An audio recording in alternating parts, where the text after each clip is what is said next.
Your talent is determined by the size of your paycheck.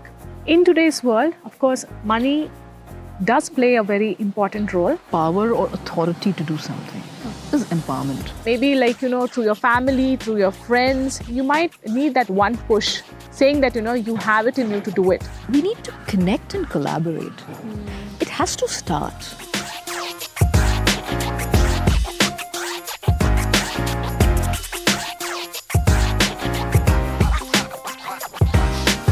Hi, good afternoon, everyone. Thank you so much for coming to our podcast. Today we have Dr. Chaitra Narayan and Ms. Nivedita V. Singh here to discuss. So today in this podcast, we really wanted to discuss that is economic empowerment for women enough?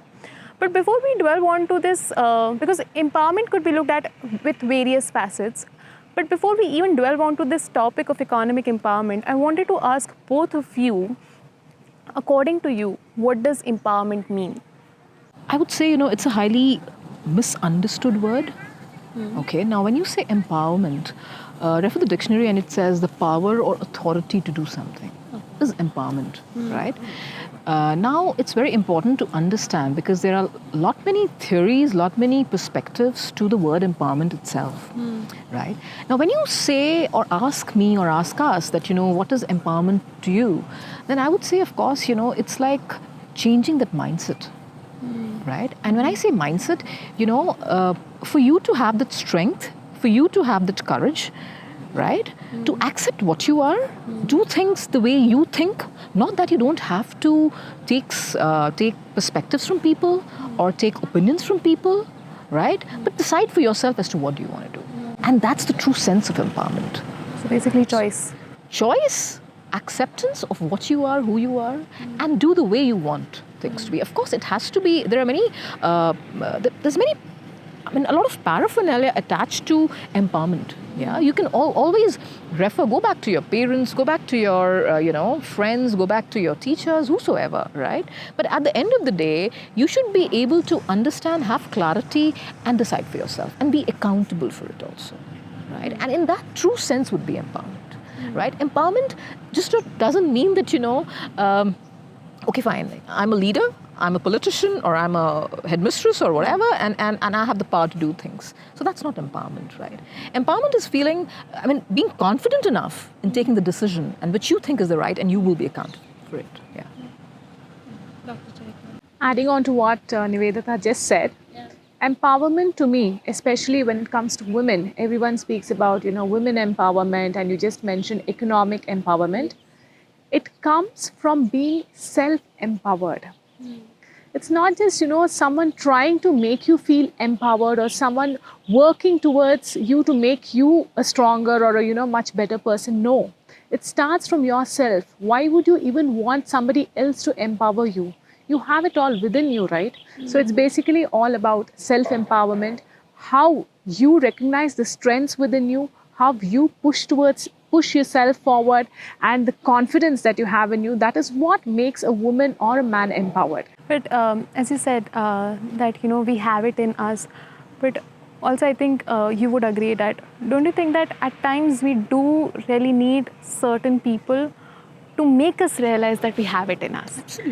Absolutely, yeah. I wouldn't defy on that, but yes, to make some people realize that we have it in us and to give us that one push, maybe. But from that one push onwards, then it's left to you. Yeah. Where you want to lead that so to. Then Yes. again a choice. Because then. you cannot expect that push every time or at every step. Yes, that is true. Yeah. That is so Sometimes true. when needed, maybe through your family, through your friends, you might need that one push saying that, you have it in you to do it. But then onwards, it's your journey. You have to take it on you. Yeah, but as you said about that push, I think women like you making a successful career in the fields that you're making, which is so as to speak, so male-dominated and patriarchal, making a career in that, I think that's also empowering for other women because it sends a message that they can do it too. But coming to my next question, I wanted to ask that, do you think that financial independence leads to empowerment? In a big way. 100%, yes. big way. Absolutely. So, to tell you, when you say financial empowerment, it'll be wrong to say, I would not put those philosophies that money is not everything in it. Money is everything. I would, okay, again, a wrong word saying everything. It's not that it's everything, but it is very crucial, right? It is indispensable. Now, when I say that, what I mean is, in different walks of life, as women, I will only talk about women, not only about women, but, the other genders and other communities, everybody needs money for that matter. Now, having said that, when you have a penny in your pocket, you know where to use it, what to do with it. But when you don't have and you're dependent on somebody, it's like, you feel handicapped.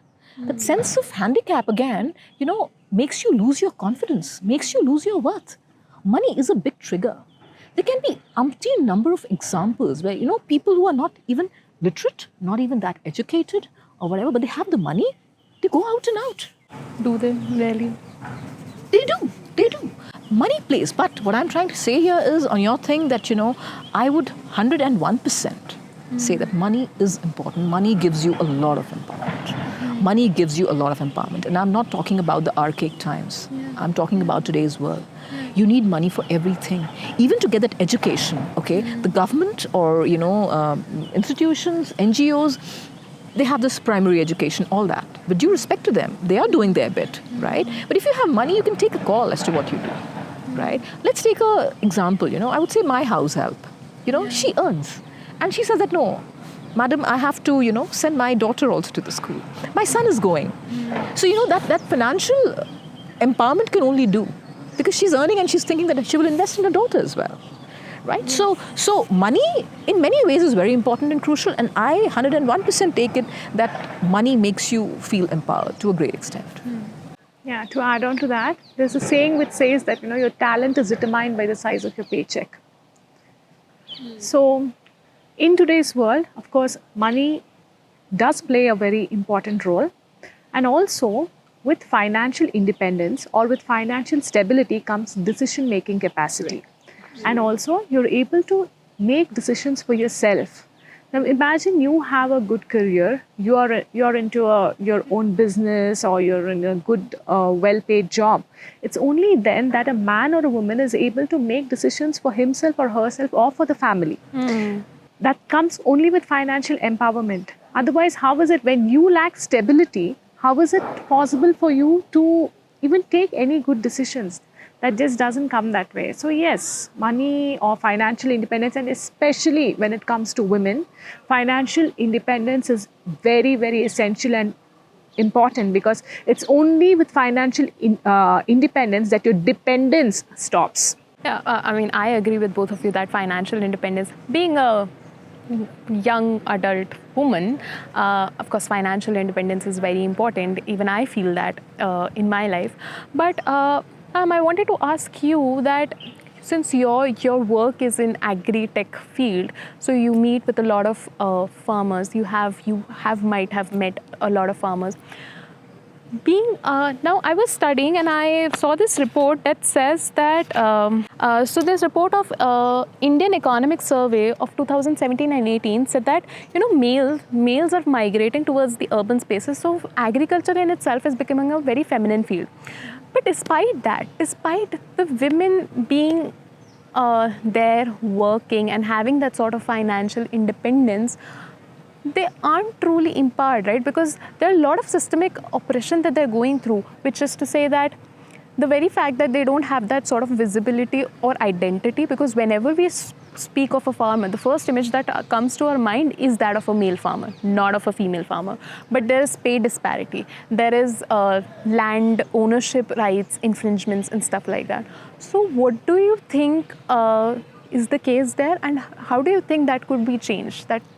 Yeah, so I completely agree with what you say, because when you say a farmer, the first thing that comes into your mind or even a child's mind would be a male farmer is what they envision. Initially, that mindset needs to be changed, wherein irrespective of whether a man or a woman gets into mainstream agriculture. And that has to be done through policy making, through the governments. Like for example, when it comes to inheritance of agricultural lands, let's say, we do not have a strict set of rules or laws which define and say that, this can be inherited by the daughters or daughter-in-law as their ancestral property. it by default it goes to the son in the family or it goes to the son-in-law, but not to the daughter or the daughter-in-laws. So this is where the government needs to step in and make in policies saying that when they want to get in women into mainstream farming, these policy changes are very much essential, wherein vast expanses of agricultural land should be registered in the names of the daughters and daughter-in-law. And it's only when they get that sense of belonging that they will get into mainstream farming, right? And that's when the vision will change completely. That's a very well put answer, ma'am. Thank you so much for that. But on terms of visibility, ma'am, I wanted to ask you that in this corporate environment, the very fact that women entry was in history was a struggle, but now today, even in the panel that you guys had, we talked about this thing. It's called imposter syndrome. So women have to fight for that visibility in the thing, and also then compared and then added along with this imposter syndrome. How do you think that we need to change upon that? How do you think that that could be changed, that we accept the femininity and not completely deny it, because society makes us deny our own feminine side? And that even this, just today I just saw this Mark Zuckerberg quote saying that corporate need more masculine energy because we need to be aggressive and stuff like that. So what do you think? All right, so, hearing all this feels very unfortunate, yeah? And especially when we are in the 21st century, right? If this was a conversation or a statement, something happening way back, even in the 80s, I would have still thought, okay, fine, right? But a person like a Mark Zuckerberg, I'll take the last question first, he making a statement of that sort is unfortunate. But yeah, I mean, I would not opine because I have not gotten into the depth of this, that what made him, speak something of this sort. Because many times, we misconstrue the statements also, right? But having said that, yes, although we are in this digital age, right, with AI advent and everything happening, okay, I feel, and again, I will not talk about the privileged or the privileged class or the working class or whatsoever. I think there is enough in terms of visibility if you want to. Okay. Now, when I say that, it's a very personal choice. Okay. And I'm talking only about the visibility. Okay. It's your, and as Dr. Titus was also mentioning, those mental shifts also have to happen. Are you comfortable with that visibility? Now, when you're saying visibility, you have to please help me understand that you mean in terms of, the what to say, I mean, your exposure to certain things, or you talk about you are being suppressed and the other gender is no, like your exposure to something, and also women taking up on leadership roles or being given that sort of leadership roles. Great, okay, I get that now. So visibility, when you say in the roles, in positions, then I would say has been unfortunate. I would accept being a woman, and I'm sure that Chaitra would tend to agree with me as well, that there hasn't been a dearth in the policies. Yeah, I would thank the government, for that matter, that they have made certain policies. As I also mentioned in the panel today, that the what is known, the what is being done also, but how? Right? I mean, the execution and implementation part is where the lacuna is. Yeah. The workforce participation of women has increased manifold, and post-COVID it has been amazingly, increasing and very heartening also to see that. But when it comes to leadership role, only 1/5 of women get that. Why? Now, to play devil's advocate here and to take things in a different way also, if we see, somebody said that, why are we in self-doubt? Yeah? That's one thing, right? And then the second thing is are we getting enough support? I would go ahead, and on this platform I would acknowledge, somebody told me that, Nivedita, you're not a submissive woman. And I was like, excuse me? I would want to just understand that. What do you mean by submissive? We were not educated. Yeah, we were not brought up. Our upbringing was not such to be submissive. And what do you mean when you say submissive woman? Right? Voicing your opinion, standing for your rights, right? Making your visibility in terms of, your deliverables, which you are talking about, right? You come back to me and question me on that. What do you mean when you say submissive? Yeah? So you know what? Visibility, of course, we have to, and I'm like a very strong advocate, Chaitra, for, you know, allyship amongst women also. Yes. Yeah? What we call is also sisterhood. Yeah. Correct. We have to connect, to collaborate, and ensure that, you know, we become the voice for that change. And high time women unite. Yeah. I have no qualms in admitting that there are times when we disagree and we tend to, you know, replace each other. Yes. Unfortunate, but true. And this is what, wherein we need to ally, we need to have that sisterhood very strong. Because trust me, you know, you are a literature student and you know it, you know, united we stand, divided we fall. Yes. So once we have that allyship and we believe in that sisterhood, we will rock it. Yes, things need time. Things have a gestation period. It's not going to be having, becoming overnight stuff. But we are up and ready for it. According to you, how do you think that that's going to happen? How this collective consciousness is going to be encouraged, and it's going to be like, how should women come together? Yeah, you cannot come together completely. It's not a movement, it's not a revolution that's going to happen. It just has to happen on an everyday basis, like as she mentioned, with collective networking, with like, being there for each other, voicing out and, trying to support without judging the other person. Absolutely. There should be zero judgment between women. Do you think that's possible? Do you think as You humans have we to, don't judge? I mean, yeah, that's where, that takes a lot, but then yes, that's going to take us too far. This cannot come about as a movement or a revolution where, all women come together and say, yes, we're going to stand there for each other and we're going to be there. No. When we meet, like, see now, today, I've met her, I've met you, I've met 10 other beautiful women. So it becomes important to support and collaborate with each other as best as possible. So that's where, this sisterhood, what she mentioned, that's where, that's going to take a long way. We are not saying कि हमारी मांगे पूरी करो, and come together and just bring that, it will not, nahi chalega. We're not saying that. There are umpteen networks which are now there, many forums which are there. You have CII has come with IWN, there's She for She and, women who break the bias and all of it. So as she rightly mentioned, and I was saying, before, that we need to connect and collaborate. It has to start. Yeah, the idea and the intent is that we know each other first, right? And then we can be for each other. So know and be. And that's how the other things will follow, right? So when we say sisterhood and allyship, we mean that, we are not saying that, you can tell me that Nivedita on this front, maybe, we are humans by the end of the day. We're not robots. Our thinking can also be wrong. Who's a perfectionist out here? Nobody is. We tend to become or we want to be. But not that I cannot do mistakes, not that she cannot do mistakes, not that you cannot do mistakes. We can do blunders. But yes, if I have someone like a Chaitra to go to or a Pratisha to go to and just say that, okay, fine, this has happened. And you are like a sounding board for me.